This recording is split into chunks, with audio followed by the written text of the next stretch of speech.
Hey everybody, Luke McElroy from Mets Performance Consulting. Welcome back to another episode of the Physiology Secrets podcast, joined again with Nick Jankowskis. Today we're going to answer another question that came through the Mets Mastermind. Nick, can you just roll through the question, please? Yeah, so we had a really good question about VO2 style intervals or working up near VO2 max specifically, and talking about if there's a drop-off in speed or performance during those VO2 intervals, but heart rate's still staying in that correct range up near where VO2 max would normally be. Why should we stop the interval? And the follow-up to that is, are you still getting the same benefit if you were to continue the interval or to stop the interval? Mainly talking around, like in the case of, we spoke about offline before, like the example of if you do a 3-minute VO2 interval at 95% of your VO2 max, at 2.5 minutes, you start losing speed, you really start to fatigue potentially. Why should we stop it there rather than just push to the end of the 3 minutes anyway? Are we still going to get a same benefit out of that session is really where he's heading. So do you want to talk through the reason why we would stop the interval early and why we go off maybe pace rather than heart rate? Yeah, so I mean, you need, when we talk about VO2 max intervals, and I'm imagining that most people listening have heard us speak about it plenty of times, we want to hold 95% of our velocity at VO2 max. So if we go do a treadmill test, for example, and our VO2 max pace is 3:32, so 17 k's an hour, take off 5%, you need to hold 3:43. That needs to be your minimum pace to hit a 95% velocity at VO2 max. And the reason, basically what that's saying is that, all right, if you go out and run at 95% velocity at VO2 max, that is going to be the equivalent energy demand or equivalent oxygen demand of 95% VO2 max. And that is the minimum stimulus that we need for these efforts to stimulate the mitochondria, in this specific example, to stimulate mitochondrial biogenesis. So the heart rate is an input measure and pace is the output measure. So although people's heart rate will be high, that's fine. But we don't use the heart rate because if you think about it, you're at rest and then you go and you start your 95% interval. Your heart rate's not going to go straight up to whatever it is, 180 beats, 190 beats straight away. There's a lag period whilst our ventilation, our acute responses, all that sort of stuff, it increases with that. So heart rate is not a good measure of this. And even so, like let's say you're 2 minutes into a 3-minute interval and your heart rate's in what your VO2 max zone would be. There's lots of reasons why it can be high. It could be just you're still in an oxygen deficit. You're still increasing your acute responses because in theory you should be, because you're above your threshold. You should never get to a steady state heart rate in a VO2 interval because you're constantly above your threshold. Particularly on the back end, you could be talking about dehydration. On the back end, you could talk about oxygen debt, like you're not recovering from each interval. So your heart rate in the recovery phase is elevated anyway. So at the start, maybe your heart rate's 100. And then by the 5th interval, your resting heart rate, when you go again, is still already at 140. So it's going to take less and less time for your heart rate to get up to the VO2 zone. But the point is that the heart rate is only an indicator of intensity. We want you to hit 95% of your VO2 max. Okay, so even if your heart rate's up there, let's say you can hold 4-minute K pace. Well, we know that in a VO2 max treadmill test that you don't hit 95% of your oxygen consumption until 3:43. So if you're not hitting 3:43, I don't care what your heart rate is, you're not going to be hitting a 95% of your oxygen, of your maximal oxygen consumption. If you're at 4-minute Ks, it's probably going to be like, I don't know, 88, 89%. So what we're saying is these intervals are all about quality and not quantity. We only need to hit 10 minutes of time in that 95% zone, but that takes about 12 to 20 minutes because it takes time for our oxygen consumption to hit the level, then we hold it, then we recover, and it takes time to go back up again in the next interval. So it's not we don't say to stop from an injury perspective. We don't say to stop from a blood pH perspective. We just want to keep that 1-to-1 work to rest ratio. That'll sort itself out from a pH perspective. It's purely because heart rate is variable depending on lots of things, dehydration, when does it plateau, what is the current size of your heart. There's lots of things that are going to change what your heart rate is, how recovered you are, so on and so forth. It is purely about hitting 95% of our VO2 max, which the best indicator of that is hitting the pace that we would normally hit 95% VO2 max at. So if you can't hold that pace, then you're better off just stopping. If that's 2 minutes into the interval, then just stop.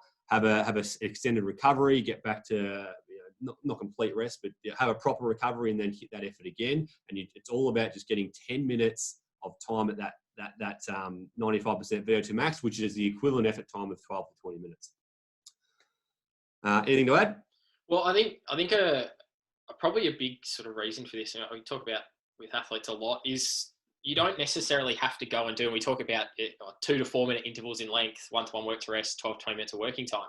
you don't have to go out and just do 3-minute intervals. You can mix up the session and do a bunch. So one way that I'd like to prescribe and prevent this is by doing descending intervals. So start with maybe one, like if you're doing 15 minutes of working time, for example, you might do 3 minutes on, 3 minutes off. You do that twice, and then 2.5 minutes on, 2.5 minutes off twice, then finish with 2-minute intervals. Because by the end of the session, yeah, you're going to be a bit fatigued as you go throughout the session. We expect a little bit of fatigue to start to come in. I mean, one-to-one's not going to prevent 100% of the fatigue, but it's going to help maintain the intensity as best we can.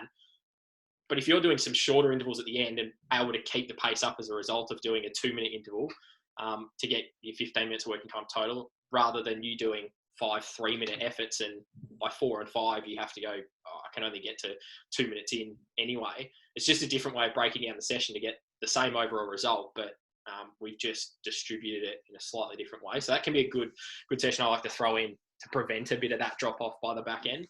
Because yeah, you don't have to go and do 5 by 3 minutes, and it has to all be 3-minute efforts every session, or every session has to be 2-minute efforts, 4-minute efforts, whatever it is. You can mix them up, do some pyramids, you can do descending intervals, you can alternate intervals, whatever you like to do, as long as it fits all of those VO2 interval guidelines that we've spoken about a number of times before. That might also help prevent a bit of that drop off, because like I said, it's always easier to then go, all right, I can keep the pace up for 2 minutes, but I only have to do it for 2 minutes, as opposed to the start of the session I was having to do it for 3. Might be just if anything, psychological way to get around it as well. Yeah, I think there's two key points here. Is that it's on a continuum. We say 95%. I say we could do 30 on, 30 off at 110, 120%. I'll come to that in a sec. But it's a continuum. It's like if you drop, let's say, you're supposed to hold 343 pace and you drop to 350 or 355 pace, but your heart rate's up there. It's not going to be a wasteful session. Don't get us wrong. But it's all about getting maximum benefit for minimum training load. Going harder is not better. So like if you're, if your true 95% pace is 343, you're not going to get extra benefit by going 320 for the first 2 intervals and blowing yourself up and then having to drop down to a 340 and then a 350, so on and so forth. Just consistently holding that 95%, making sure that is a true 95%, because your fitness could change week to week. So going a little bit harder sometimes is a good idea, just in case you do get a little bit fitter. So it is on a continuum. And look, at a really simplistic level, if we're looking at, say, using 95% velocity VO2 max as the guide, nobody's able to, that's above everybody's threshold. You might have 1% of people that can actually hold 95% at their threshold. So what I'm saying is that you shouldn't be able to hold this for a prolonged period. Yes, we could talk about blood pH and we could talk about stuff like that, but at a real simplistic level, you want the efforts to be hard, 9.5 out of 10. It needs to be faster than you can maintain for like a 20-minute effort. And then we recommend a 1-to-1 recovery. That's just with your basic 2 on, 2 off, 3 on, 3 off, 4 on, 4 off. But all we're trying to do is try to hold that, basically accumulate at a simplistic level, 12 to 20 minutes of time at 343 pace or above, if you're looking at that being your 95%. So you can do 30 on, 30 offs, which we often do. The reason the 30 offs is a float recovery. So it'd be 90. So let's say, for example, it might be you're holding 343 pace, which is in this example, the 95%, and your 30-second recovery would be at about 50% VO2 max, which, whatever, it's a slow jog, 6-minute Ks, whatever it is. But in this example, we actually want to keep the heart rate and the VO2 a little bit elevated, because if you do a walking rest for 30 seconds, you're not going to get back up to that 95% in that 30 seconds, right? You might go, you probably get up to 80%, walk 82%, 84%. It's going to take you, buddy, 10, 15 intervals to actually get to 95%. So that's when you can play around with a float recovery, just to add some variety more than anything. But our default is to start off with, if you're new to it, 2, 3 or 4 minute efforts, 1-to-1, work the rest, and the rest is just a walk, making sure you hold that minimum of 95%.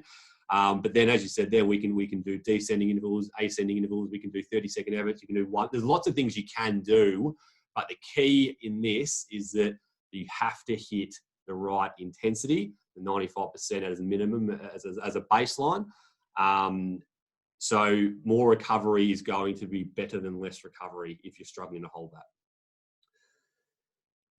I think where most people go, they do like the 1K repeats with the 1 minute rest. And sure enough, you can hold good pace for the first effort, the second effort maybe, then you start to drop off and you can't hold that effort. Even though your heart rate's up there, the pace is dropping off. And that's when, the acidosis, and we're really going from a VO2 focus of zone 4 to a threshold zone 3 focus, which has still a very, very effective session, but a totally different goal. VO2 efforts are, mitochondrial biogenesis, increase the engine, get your VO2 max up, whereas your your threshold session is very much being able to improve that threshold. So if you're currently holding, maybe you can hold 80% of VO2 max at threshold, we're trying to push that to 90%. So very, very effective session, but two totally opposite goals. But it all works on a continuum.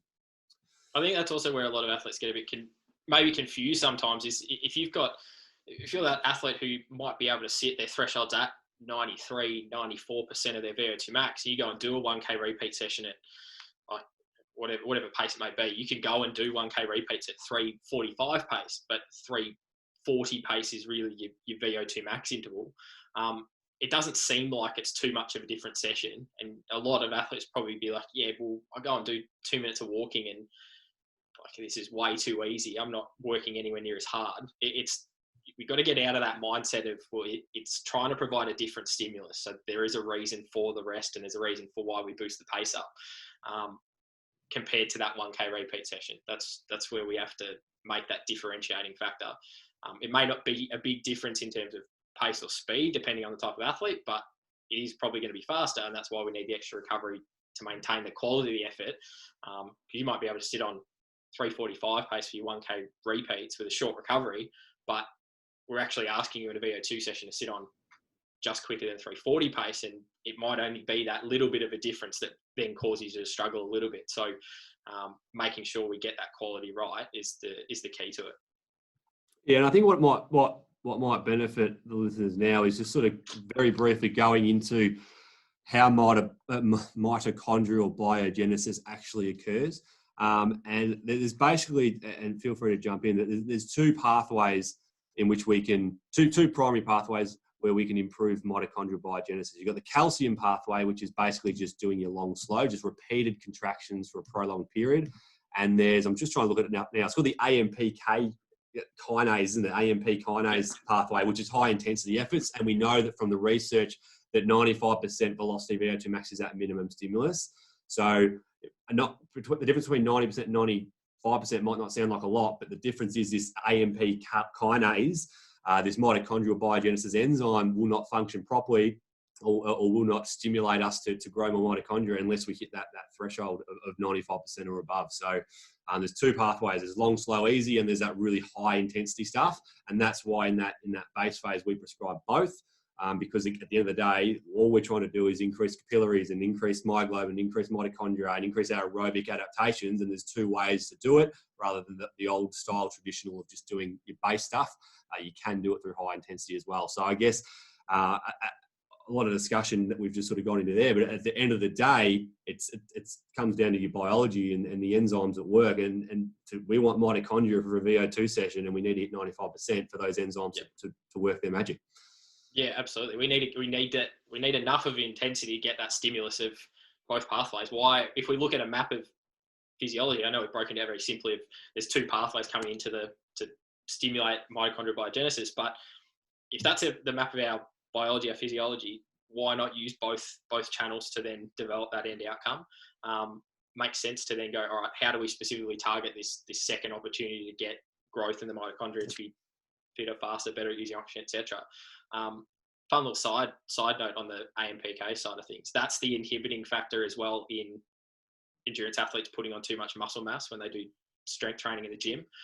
So by stimulating that, by doing your high intensity sessions, that's also going to help you not put on this unnecessary size that we often sort of hear about. So that's going to really block that big big growth in muscle mass, if you are going down that path as well of doing some strength training, which we know a lot of athletes are doing at the moment.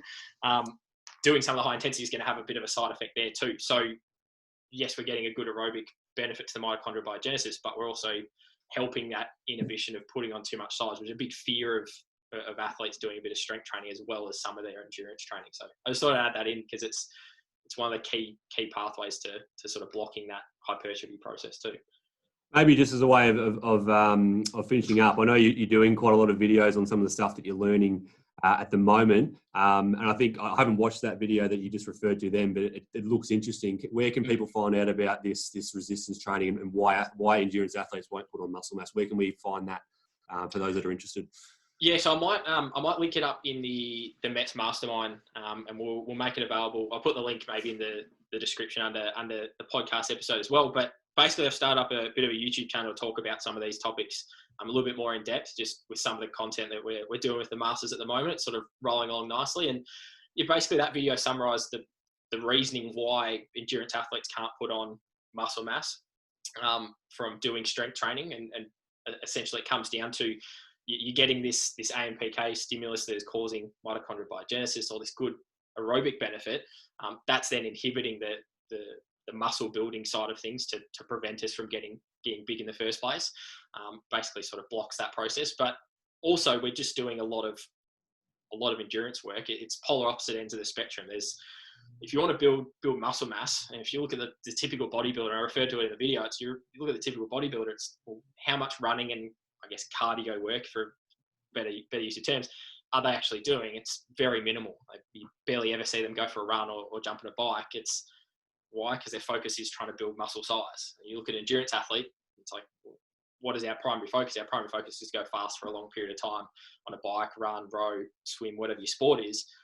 Might have 2 sessions in the gym a week. That's not anywhere near enough stimulus to overcome this massive blocking mechanism that we've got from the endurance side of things. So that's where that video really just sort of breaks it down. So yeah, all you have to do is just search my name on YouTube. So Nick Jacobs is on YouTube. It should come up, and I'll link it in the podcast below in the notes, and also chuck it up on the Mets Mastermind so you can check it out. But yeah, just a simple way of breaking down that, I guess, that myth of athletes putting on too much size as a result of doing strength training as well as their endurance. Sort of interlinked with our endurance training. Yeah, and it makes total sense. You got anabolic versus catabolic, and we're generally catabolic beings as we're doing endurance training all the time, versus, as you said, the guys in the gym that are constantly doing anabolic stuff and just building. So in summary of the day, check the notes below. Nick will link that video for anyone interested in that.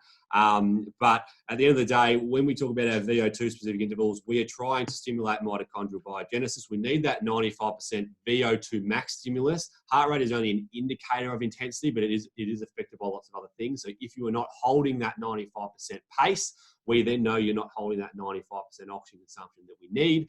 So you are much better off accumulating time at or above that 95% velocity at VO2 max rather than looking at your heart rate. So if you are fatigued, if you're slowing down, take a rest, increase your recovery, go again, try to get 12 to 20 minutes of effort time in there, which will work out to be about that 10-minute stimulus of true time at VO2 max that we need for that mitochondrial biogenesis. Hopefully you found that useful, and we'll speak to you on the next episode.